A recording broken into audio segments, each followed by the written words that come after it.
야, 서재호. 잘 지냈어? 응, 나는 잘 지냈어. 너는 잘 지냈어? 그럼 잘 지냈지. 무슨 일 있었어? 정연아, 오랜만에 만나서 이런 말 하기 진짜 미안한데, 혹시 괜찮으면 돈 좀 빌려줄 수 있을까? 얼마나? 3천만 원. 내가 너무 염치 없지. 몇 년 만에 연락해서 한다는 말이 돈이나 빌려달라는 거고, 그것도 3천만 원이나. 진짜 미안해.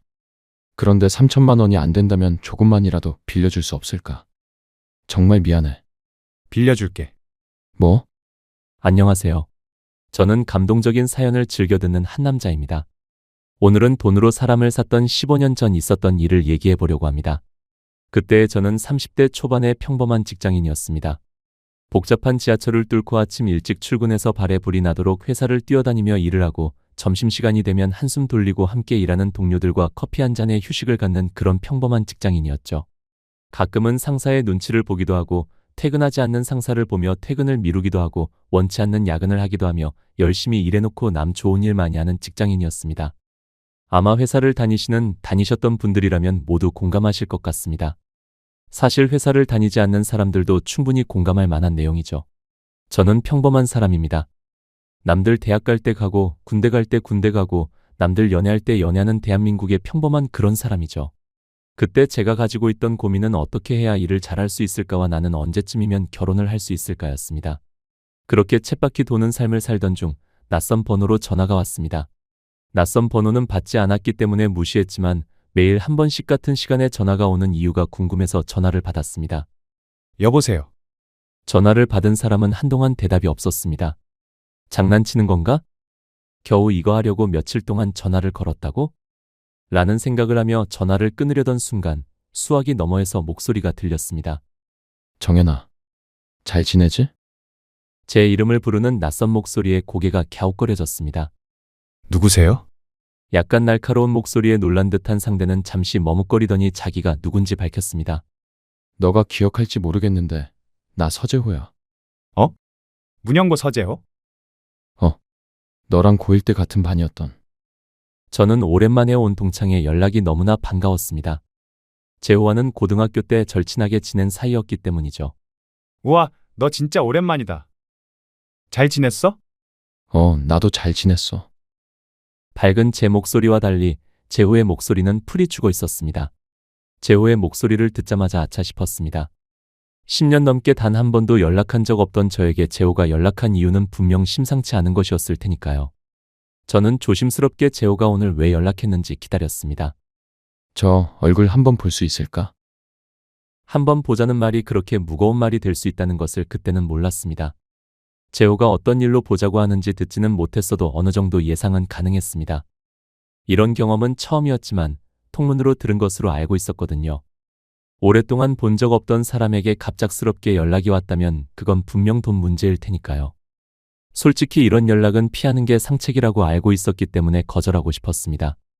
그런데 누구보다 가까이 지냈던 재호를 거절할 수 없었습니다. 그렇게 친하게 지내놓고 10년 동안 없는 사람처럼 잊고 지냈다는 죄책감이 심어지기도 했고 말이죠. 그래, 오랜만에 얼굴도 볼 겸 만나자. 어디서 볼까? 저는 재호와 약속을 잡았고 약속 날짜에 맞춰 만나기로 한 장소로 향했습니다. 문을 열고 들어간 순간 재호를 찾을 수 있었습니다. 비록 문을 등지고 있었지만 뒷모습만으로도 알 수 있었거든요. 제가 기억하던 모습과 똑같은 뒷모습에 반가운 마음을 안고 다가갔습니다. 야, 서재호. 잘 지냈어? 응, 나는 잘 지냈어. 너는 잘 지냈어? 그런데 너 되게 일찍 왔다. 나도 약속 시간보다 일찍 왔는데 너는 더 일찍 왔네. 오래 기다렸어? 나는 일찍 다니는 게 마음이 편해서. 넌 예나 지금이나 똑같다. 약속 시간 안 지키는 애들 진짜 싫어했잖아. 그래서 너도 약속 시간은 칼같이 지켰고. 어릴 때는 1시간 일찍 오고 그러지 않았어? 설마 오늘도 1시간 일찍 온 건 아니지? 그때는 사춘기라서 너무 예민했던 거고, 요즘엔 1시간이나 일찍 오지는 않아. 그럼 나 오늘 10분 일찍 왔는데? 한 40분? 야, 1시간이나 40분이나. 우와, 너는 진짜 애가 변하지 않는구나. 제가 기억하는 재호의 모습은 이랬습니다. 성실하고 규칙적이고 남에게 피해를 주기 싫어하는 친구였죠. 재호에게 물었습니다. 그나저나 우리 이렇게 만난 게 몇 년 만이야? 20살 되고 나서는 연락했던 것 같은데 내가 20살 되자마자 군대를 갔으니까 그때부터 연락이 뜸해졌던 것 같아. 그랬던 것 같다. 제가 그동안 살아왔던 이야기를 쭉 했으니 이번에는 재호의 이야기를 들을 차례였습니다. 재호는 군 전역 후 하루도 쉬어본 적 없이 일을 했다고 했습니다. 제 기억 속의 재호는 소년가장과 다름없었기 때문에 고등학생 때도 일을 했던 친구였죠. 그때도 성실했으니 성인이 되고 나서는 얼마나 성실했을지 안 봐도 알았습니다. 그런데 계속 일만 했다는 말이 마음에 걸렸어요. 너 공부하고 싶어 했잖아. 하고 싶던 공부는 했어?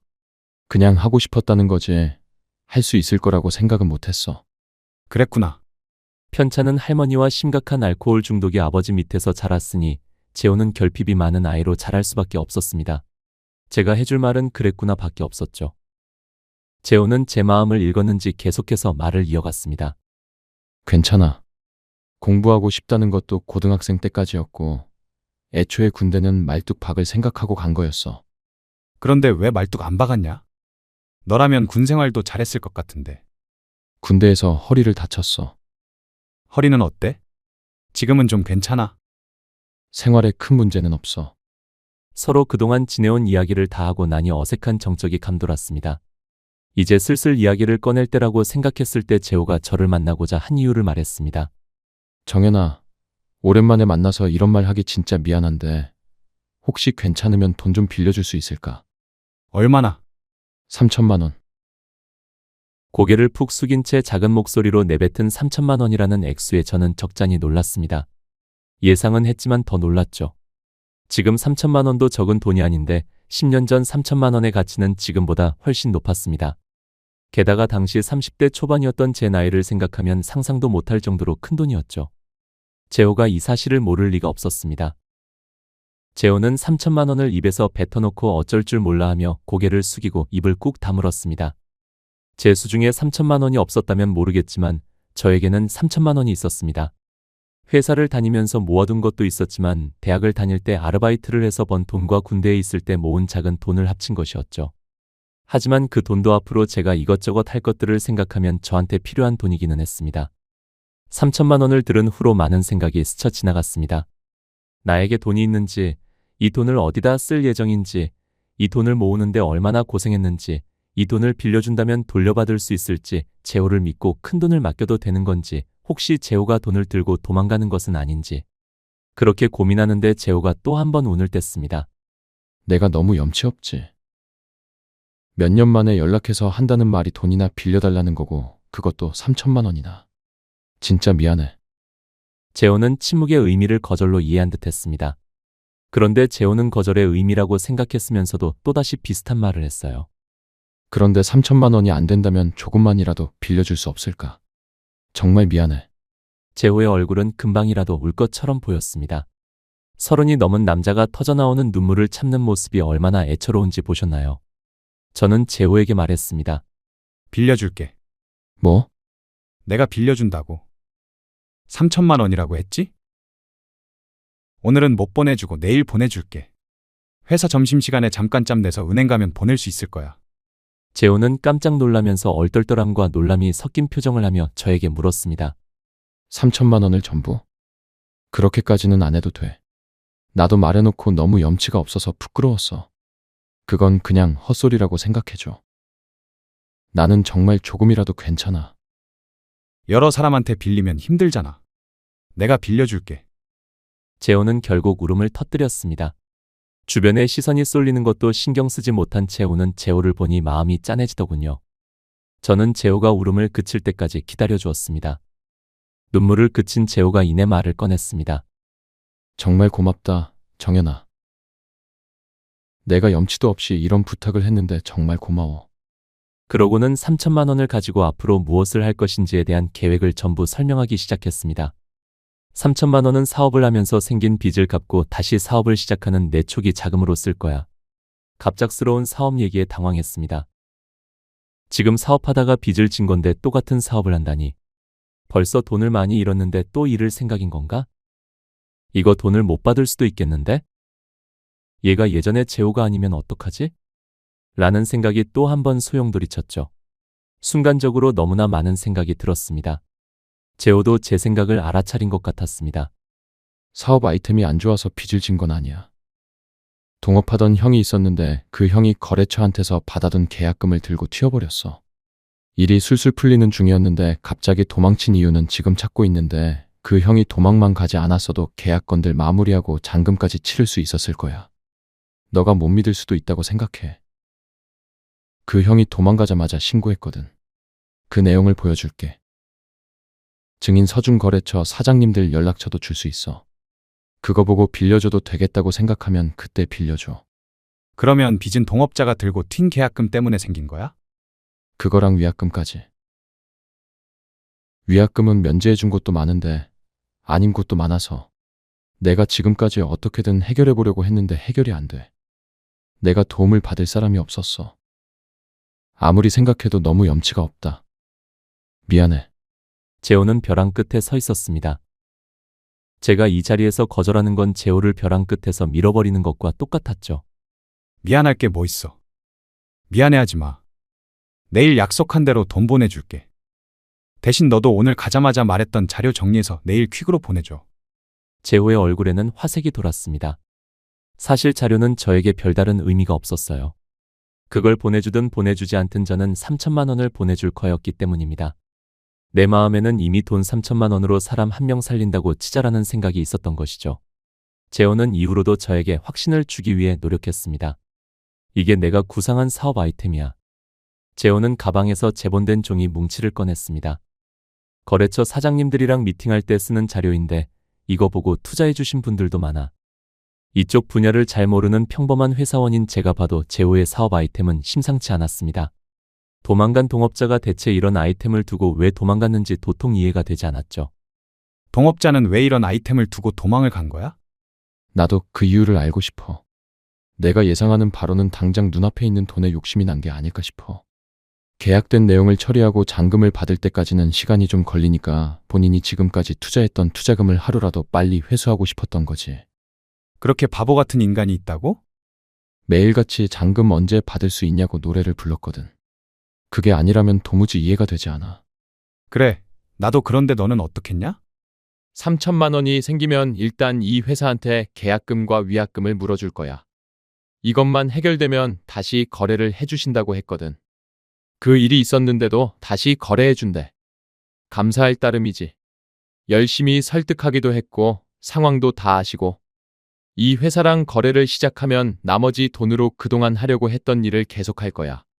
그렇게 해서 잔금을 모으면 똑같이 다른 회사에도 계약금과 위약금을 갚을 거고 시간은 좀 걸리겠지만 지금으로서는 이게 최선인 것 같아. 이 말인즉슨 제게서 빌려간 돈 3천만 원을 갚는데 시간이 꽤 걸릴 거라는 얘기였습니다. 그래서 너한테 돈을 갚는데 시간이 좀 걸릴 수도 있어.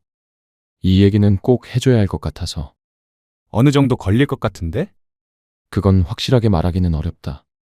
그렇지만 분명한 건 돈이 들어오면 최소한의 금액을 제외하고는 다 너한테 보낼게. 한 달에 한 번씩 보낼 수 있을 거야. 그래, 그럼 그렇게 해. 너는 내가 못 믿었지 않아? 아니야. 3천만 원이 큰 돈도 아니고 솔직히 걱정되지. 그런데 널 못 믿는 건 아니야. 왜? 10년 만에 연락한 거잖아. 나는 되게 불쾌할 줄 알았어. 불쾌하기는 무슨 그런 말을 해. 놀라기는 했지. 솔직히 너가 이러는 데는 이유가 있다고 생각해. 내가 아는 너는 절대로 함부로 이런 말을 꺼낼 사람이 아니야. 재호의 눈에는 또다시 눈물이 가득 차올랐습니다. 그만 울어, 짜식아. 나한테 지금 얘기한 거 가지고 가면 거절할 회사는 한 군데도 없을 거야. 자신감 가져. 난 그냥 월급쟁이인데도 너 아이템이 얼마나 좋은지 딱 보여. 그러니까 3천만 원 가지고 어떻게든 해내봐. 잘 되면 나부터 생각해주고, 알겠냐?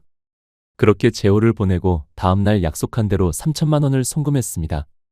송금하러 가기 직전 재호에게 받은 기계에는 그동안 거래해온 앞으로 거래할 거래처의 명단과 전화번호가 적혀 있었고 각 회사별 특징과 거래 내역까지 야무지게 확인할 수 있었습니다. 제가 이렇게 3천만 원을 흔쾌히 빌려줄 수 있었던 이유는 재호의 설명과 사업 아이템이 자세하고 확실했던 것도 있지만 제 다짐은 그 이야기를 듣기 이전이었습니다. 저는 오로지 고등학교를 다닐 때의 기억만으로 재호를 신뢰했습니다. 고등학교 1학년에 같은 반이었던 재호는 선생님들에게도 친구들에게도 사랑받는 친구였습니다. 저는 그런 재호를 동경하는 사람 중 한 명이었죠. 저는 학업 성적도 좋고 선생님들에게 항상 예의 바르게 행동하는 재호의 모습이 너무나 멋있어 보였고 그 모습을 따라하면서 덩달아 좋은 성적을 거둔 사람 중에 한 명입니다. 10년 뒤 재호를 제외했을 때까지만 해도 재호는 그 사실을 까맣게 몰랐죠. 저도 까맣게 잊고 있었으니까요. 그렇게 재호를 동경하다 보니 자연스럽게 재호와 가까워지게 되었고 저는 재호와 가장 가까운 친구 사이로 학교를 다니게 되었습니다.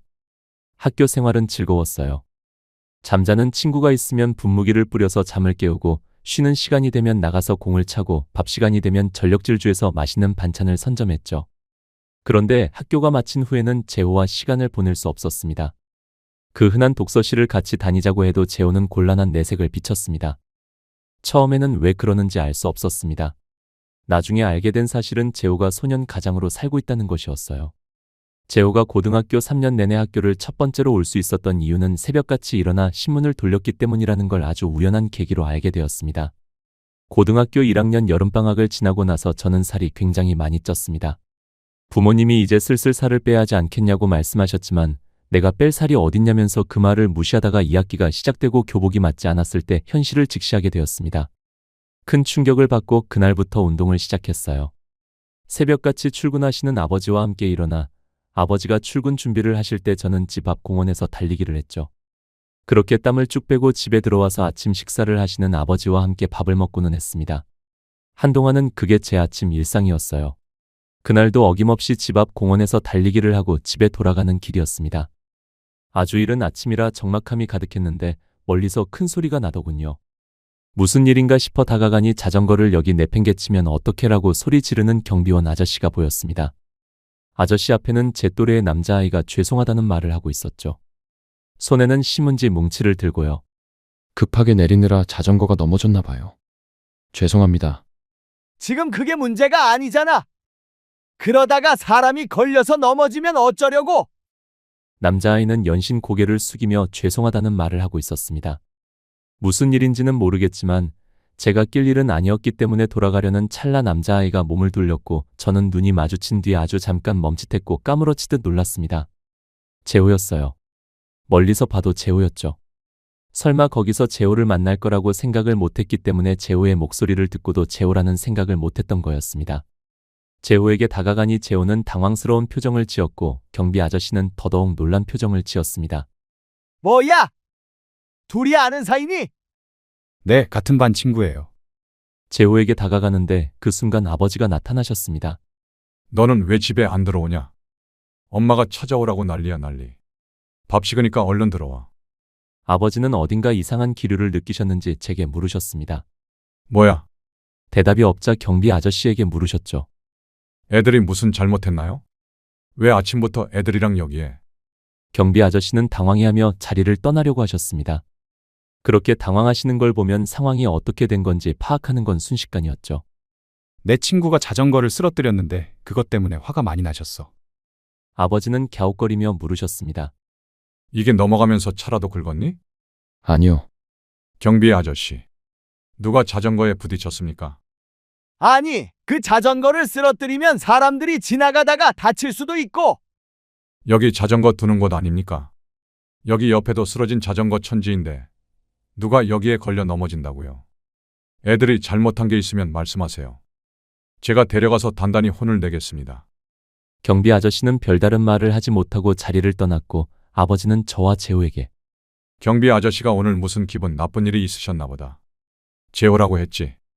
우리 정연이 친구라고? 밥은 먹었니? 아버지는 인사를 마침과 동시에 재호의 손에 들린 신문 뭉치를 보셨습니다. 많이 늦었겠구나. 네, 아저씨. 그럼 얼른 가야지. 다음에 정연이랑 놀러와라 맛있는 거 해줄게. 우리 정연이랑 잘 지내줘서 고맙다. 도와주셔서 감사합니다. 다음에 정연이랑 같이 찾아뵐게요. 정연아, 학교에서 보자. 그렇게 인사한 뒤 자리를 떴습니다. 아버지와의 아침 식사는 어딘가 얹힌 듯 불편했습니다. 아버지는 묵묵히 식사를 하시다 말씀하셨어요. 괜히 모르는 척하지도 말고 눈치 보지도 마. 다른 애들이랑 있을 때는 말을 아끼되 재호랑 있을 때는 아무렇지 않게 행동해. 왜요? 재호 입장에서는 숨기고 싶을 수 있잖아. 그게 왜 숨길 일이냐? 칭찬받을 일이지. 네가 애써 모른 척하면 그게 숨겨야 할 일이라고 생각할 거 아니야. 먼저 나서서 말할 거는 아니지만 얘기가 나오면 아무렇지 않게 행동해. 어떻게 해야 할지는 너도 알지. 완전히 이해하기는 어려웠지만 아버지의 조언을 명심하고 학교로 향했습니다. 재호는 그날도 여전히 정돈된 모습으로 교실을 지키고 있었습니다. 재호를 보는 게 약간 어려웠고 재호도 저를 마주하는 게 조금 껄끄러워 보였어요. 그때 아버지가 아무렇지 않게 행동해라고 말씀하신 게 기억났습니다. 그래서 목을 가다듬고 재호에게 인사했습니다. 야, 서재호. 일찍 왔다. 재호는 평소와 다름없는 제 행동에 조금 놀란 듯 했습니다. 한번 그렇게 행동하니까 이른 아침 재호를 만난 건 아무렇지 않은 일이 되었습니다. 그렇게 꽤 시간이 흘렀습니다. 재호는 자연스럽게 자신의 이야기를 하게 되었어요. 오늘도 일찍 왔네. 오늘은 우유 배달하고 와서 더 일찍 왔어. 신문 배달은 이제 안 해. 우유 배달이 돈을 더 줘. 그런 이야기를 아무렇지 않게 나눌 수 있는 정도가 되었죠. 돈이 더 필요해. 할머니가 요즘 따라 병원을 자주 가시네. 그럼 일이 더 일찍 끝나는 거잖아. 그러면 우리 집 와서 같이 아침 먹자. 너 요즘도 일찍 일어나? 응. 습관이 돼서. 사실 저는 이미 예전에 게으른 상태로 돌아간 지 오래였지만 우유 배달을 끝낸 뒤 등교 시간까지 시간이 비어있을 재호에게 도움이 되고 싶었습니다. 집에 돌아가서 부모님께 이 말씀을 드렸고 저는 아침마다 재호와 함께 아침을 먹고 학교를 향했습니다. 매일 아침을 함께 하다 보니 부모님과 재호도 가까워졌어요. 요즘 할머니 건강은 좀 어떠셔? 지난번에 챙겨주신 보약 드시고 많이 좋아지셨어요. 할머니가 감사하다고 꼭 전해달라고 하셨어요. 감사합니다. 다행이네. 병원에서는 뭐래? 당분간은 병원 안 와도 되겠다고 해서 집에서 쉬세요. 그러면 일을 좀 더 쉬엄쉬엄 해도 되지 않을까? 밤에 하는 일을 조금 줄인다든지. 할머니께서 이제 일을 못 하세요. 할머니는 자기가 일할 테니까 일을 좀 줄이라고 하시는데 그건 제가 마음이 불편해서요. 부모님은 재호를 늘 안쓰러워하셨습니다. 하지만 직접적으로 도움을 주지는 못하셨어요. 어린 재호의 자존심을 해칠 수 있는 행동이었으니까요. 특히 재호는 제 친구였기 때문에 더욱 그랬습니다. 제 부모님이 재호에게 도움을 줌으로 인해서 재호가 저를 어려워할까 봐 걱정하셨던 것이죠. 그럼 오늘 학교 마치고 잠깐 시간 있지? 와서 반찬 좀 가져가. 아줌마가 양 조절을 잘 못해서 반찬들 양이 너무 많네. 장조림 입에 맞니? 그거 더 챙겨줄게. 꼭 가지고 가야 한다. 네, 감사합니다. 어머니가 양 조절을 못한다는 건 물론 거짓말이었습니다. 저는 재호가 항상 존경스러웠습니다. 알코올 중독으로 오랫동안 폐인으로 산 아버지, 한 번도 본 적 없는 어머니, 자신에게 애정을 가지고 키워준 사람은 할머니가 유일한 상황에서 구김없이 멋진 고등학생이 되었으니까요. 그런 재호와 지내면서 많은 것을 배웠습니다. 그렇게 고등학교 3년이 지났고 성인이 되어 저는 서울로 대학을 왔습니다. 재호는 오랫동안 준비한 수능을 치지 못했어요. 하필 수능 당일 할머니가 갑작스레 쓰러져 수술에 들어가야 했기 때문이죠. 재호와 다른 학교에서 시험을 치렀던 저는 재호의 소식을 뒤늦게 알았습니다. 그렇게 재호는 20살에 원하던 대학을 가지 못했고 저에게는 재수를 해서 대학을 가겠다는 말을 남겼습니다. 대학에 가고 나서는 재호와 연락을 계속해서 주고받았어요. 재호가 서울에 올라오는 건 현실적으로 어려우니 제가 본가에 내려갈 때마다 재호를 만났죠. 만날 때 재호의 표정은 밝았기 때문에 저는 재호가 잘 지내는 줄로만 알았습니다. 그런데 21살이 되던 해 재호는 군대에 입대했습니다. 그렇게 저희는 점점 멀어져 갔어요. 시간이 지날수록 고등학교 3년간의 시간이 흐릿해졌습니다. 처음에 재호의 소식을 듣고자 노력을 했지만 나중에는 그마저도 하지 않았습니다. 그냥 고등학생 때 친했던 친구로만 기억했으니까요. 사실 앞서 적은 내용도 재호를 다시 만난 후 기억을 더듬다 생각난 것들이 대부분이었습니다.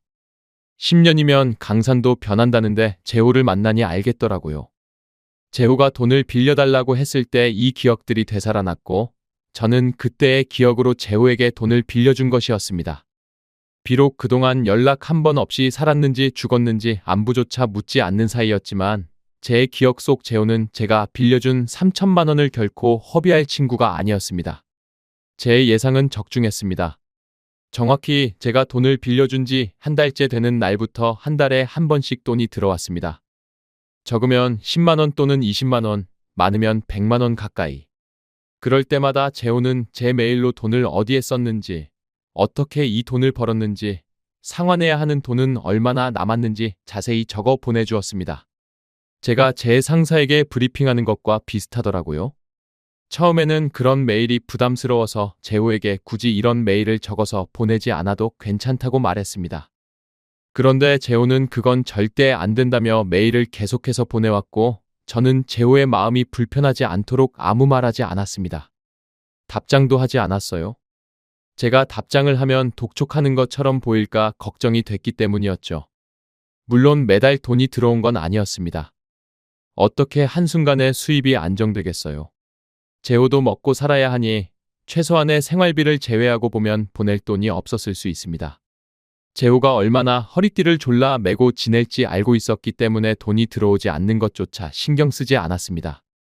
혹시 무슨 일이 있는 건 아닐까 걱정은 됐죠. 그런 걱정은 재호가 보낸 메일로 해결할 수 있었습니다. 재호는 왜 돈을 못 보냈는지, 무슨 일이 있는지, 이 문제를 어떻게 해결할 수 있는지 앞으로의 계획을 정리해서 보냈고 저는 그 메일들로 재호의 안부를 알 수 있었습니다. 가끔은 메일에 재호의 개인적인 일상과 감정이 담겨 있기도 했어요. 저는 돈에 관한 내용은 주의 깊게 보지 않았지만 추신이라고 적힌 내용에는 항상 관심을 두었습니다. 어느 때는 기분이 좋아 보이는 내용이 있었습니다. 오늘 드디어 새로운 거래처랑 계약을 했어. 전에 만났던 사장님이 연결해 주신 곳인데 지금까지 계약했던 곳보다 규모가 커서 기대가 커. 이런 식으로 큰 거래처를 늘리면 작은 곳은 정리하고 주요 거래처에만 집중할 수 있을 거야. 그러면 선택과 집중이 가능해져서 좀 더 효율적으로 일할 수 있을 거야. 들떠서 메일이 길어졌네. 다음 달에도 메일 할게. 좋은 하루 보내. 하지만 늘 좋은 일만 있을 수는 없죠. 추신, 전에 말했던 큰 거래처랑 일을 못하게 됐어. 위약금을 물어줄 테니 계약을 파기하자고 하더라고. 이유를 물어봐도 답을 주지 않고 답답한 오늘이야. 그래도 요즘 내가 운영하는 회사가 아름아름 이름을 알려서 참 기뻐. 지금은 이렇게 착잡한 마음이지만 조금씩 노력하다 보면 이것보다 더 좋은 일을 만날 수 있을 거라 생각해. 너한테는 항상 좋은 일만 있기를 바래. 다음 달에도 메일 할게. 좋은 하루 보내. 재호를 10년 만에 재회한 날 돈 얘기, 사업 얘기 외에 사적인 이야기를 많이 나눌 수 없었던 것이 아쉬웠는데 이 메일을 보며 재호의 사적인 이야기도 알 수 있게 됐습니다. 재호는 결혼을 했더라고요. 추신, 나한테는 아내가 있어. 군대 전역하고 몇 년 있다 결혼했는데 그때는 나도 매달 받는 월급이 있었던지라 책임질 수 있을 거라고 생각했어. 내가 사업을 한다고 했을 때 믿어주고 지지해준 사람인데 나 때문에 고생만 하는 것 같아. 그래서 늘 미안한 마음에 힘드네. 아내 이야기가 나오는 메일에는 온통 미안함이 가득했습니다. 추신, 아내는 미안할 정도로 착한 사람이야. 조금이라도 잘 살아보겠다고 하루 종일 일을 하는데 매일 밤 다리가 퉁퉁 붓는 걸 보면 내가 참 나쁜 놈이지 싶어. 재호의 메일은 점점 짧아졌습니다. 그리고 나중에는 추신이 오지 않았죠. 다만 매달 돈이 들어온다는 사실은 변하지 않았습니다. 그렇게 5년째가 되던 해 몇 년 만에 재호의 메일에 추신이 담겨왔습니다. 추신, 몇 년간 눈코 뜰 새 없이 바빠서 그동안 별다른 말을 덧붙이지 못했어. 미안해. 일이 어느 정도 안정된 후에 연락하고 싶었어. 정말 폭풍이 휘몰아치는 시간들이었거든. 다행히 일이 마무리 단계야. 너한테 메일을 보낼 날도 얼마 남지 않은 것 같아. 다시 메일할게. 좋은 하루 보내. 참 기분 좋은 연락이었습니다. 그 후로도 매달 돈이 입금됐고 어느 날 확인한 메일 속 빚은 겨우 20만 원이었습니다. 5년 만의 일이었죠. 한 달째가 되던 날 재호에게서 20만 원이 입금됐고 저는 기쁜 마음으로 재호에게 전화를 걸었습니다. 여보세요. 정연아. 내가 먼저 연락하려고 했는데. 아니야, 반가운 사람이 먼저 연락하는 거지.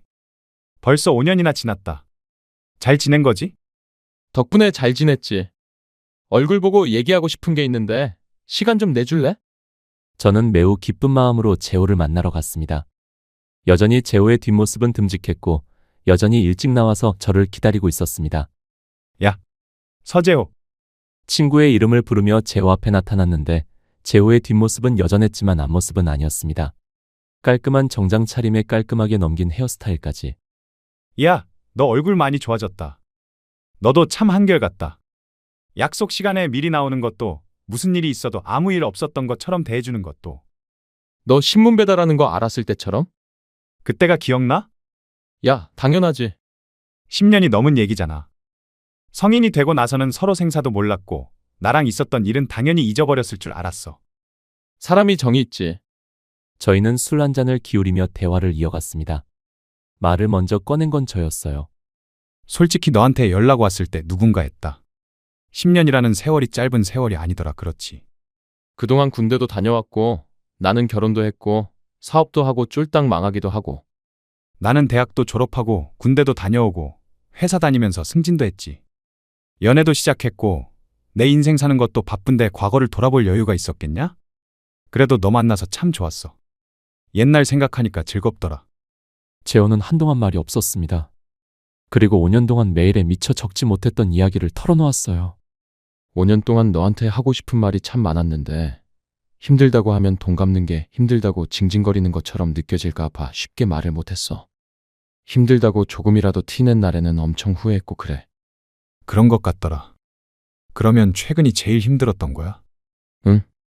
일이 좀 잘 풀리려고 하면 문제가 생기고 이게 반복되니까 나중엔 좀 지치더라고. 그걸 극복하면서 일하려니 좀 힘들었어. 그런데 용케도 돈은 안 밀렸다. 무슨 못 보낸 달도 있었어. 그랬나? 아무튼 나는 네가 돈을 언제 갚았든 신경도 안 쓰고 있으니까 신경 쓰지 마. 내가 무슨 악덕 사채업자도 아니고. 저희의 분위기는 조금씩 풀어졌고 재호와 저는 계속해서 술잔을 기울였습니다. 술이 들어가면 솔직해지게 되죠. 재호는 여전히 말하지 못하고 가슴에 숨겨두었던 그동안 있었던 진짜 이야기를 시작했습니다. 정연아, 나 진짜 정말 많이 힘들었다. 그래, 그랬겠지. 아니, 너는 상상도 못할 정도로 힘들었어. 사람이 하루에 3시간도 못 자고 보름을 집 밖으로 나돌면 어떻게 되는지 알아. 나는 누구고 여기는 어디고 내가 왜 여기에 있는지조차 헷갈려. 주변에서 쉬라고 쉬어야 한다고 말해도 화만 나지. 지금 쉬면 내 인생이 쫄딱 망할 것 같은데 내 속도 모르고 쉬란 말을 한다고 사람이 옹졸해지고 치사해져. 이렇게 변해가는 내 모습을 보다 보면 정말 스스로가 너무 한심해진다. 저는 묵묵히 재호의 말을 들어주었습니다. 난 평생 사람이랑 싸워본 적이 없어. 동업자 형이 불평불만을 해도 화낸 적 없고 사람 대 사람은 대화를 해야 한다고 믿고 살았어. 그런데 내가 삿대질을 하면서 싸우고 있더라. 어디서 배웠을지 모르는 욕을 해대면서. 그러고 집에 가면 자괴감이 몰려와. 내가 이렇게까지 망가지며 일을 해야 하나 싶고 스스로 적을 만드는 이런 행동이 과연 옳은 건가 싶고. 다른 사람은 몰라도 재호라면 정말 힘들어했을 게 뻔했기 때문에 저는 여전히 재호의 말을 잠자코 들어주었습니다. 그렇게 살다가 매달 너한테 돈을 보내고 메일을 쓸 때가 되면 그제야 정신을 차렸어. 다 포기하고 싶은 순간에도 포기하지 않았던 이유는 나를 기다리는 사람이 있어서였어. 너도 그리고 나만 바라보고 있는 아내도 함께 일을 하게 된 동료들도. 책임감이 널 움직인 거야. 그렇게 말해줘서 고맙다. 넌 대단한 녀석이야. 동업자한테 당하고 쫄딱 망했지만 결국 다시 일어섰잖아. 같이 일하는 직원들도 생겼고 널 믿고 일을 맡기는 거래처도 생겼고. 그러니까 과거의 실수에 너를 묶어두지 마라. 너는 예나 지금이나 대단한 녀석이야. 고마워. 내가 왜 10년 동안 너를 잊고 살았는지 정말 후회가 돼. 그건 나도 마찬가지야. 호야, 나는 네가 참 멋지다. 돈을 들고 도망간 건 동업자지. 네가 아닌데 그걸 끝까지 책임지고 함께 고생하는 아내한테 고마워할 줄도 미안해할 줄도 알고. 원래 사람이 그렇잖아. 힘들면 자기부터 생각하게 되는 거. 인간은 원래 그런 건데 너는 아니었어.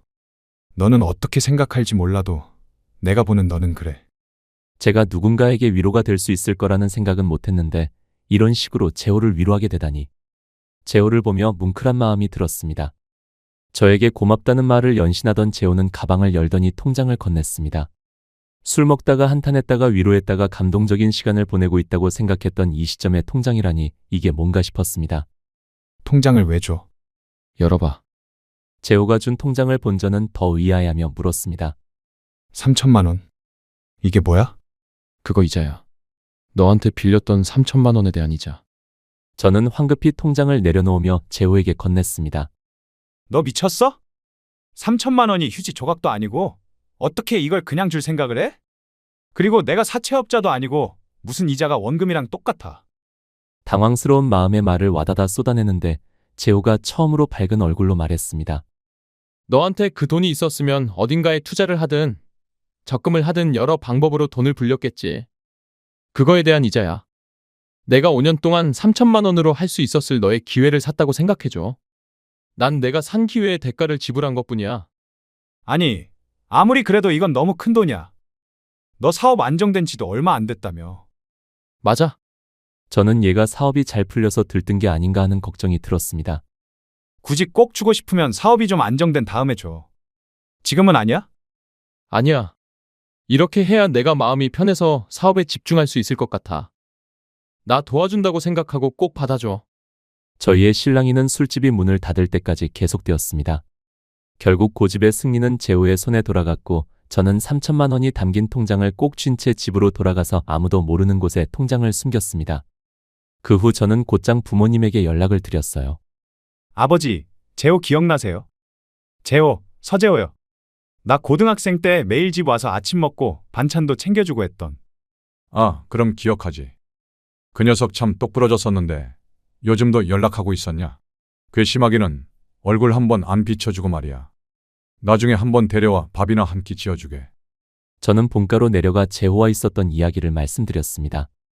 얼마 안 있어 재호와 재수 씨가 본가로 찾아왔고 저희 가족은 아주 오랜만에 재호를 만나 그동안의 회포를 풀었습니다. 재호의 할머니와 아버지는 돌아가신 지 꽤 오래된 상황이었기 때문에 재호는 북적거리는 분위기에 가족이 항상 부러웠다고 했습니다. 재수 씨도 마찬가지죠. 그렇게 재호와 저희 가족은 잊고 지냈던 10년의 세월이 무색할 정도로 다시금 한 가족이 되었습니다. 그런데 얼마 지나지 않아 저희 가족에게 큰 문제가 생겼습니다. 아버지가 갑작스럽게 쓰러지신 것이었어요. 결혼 준비를 하고 있던 저도 어머니도 재호도 너무나 놀랐죠. 건강하시던 분이 한순간에 쓰러지신 거였으니까요. 병원에 가서 검사를 했는데 의사의 말은 희망적이었습니다. 치료 방법이 있습니다. 저희 가족은 고민할 것도 없이 치료해달라고 말했습니다. 그런데 뒤이어 나온 말은 희망적이지 않았습니다. 치료 방법이 있기는 한데 우리나라에서는 치료가 불가능합니다. 미국으로 가셔서 수술하셔야 해요. 한국에서는 이 병을 치료해본 의사가 없습니다. 섣불리 수술했다가는 목숨을 잃을 가능성이 높습니다.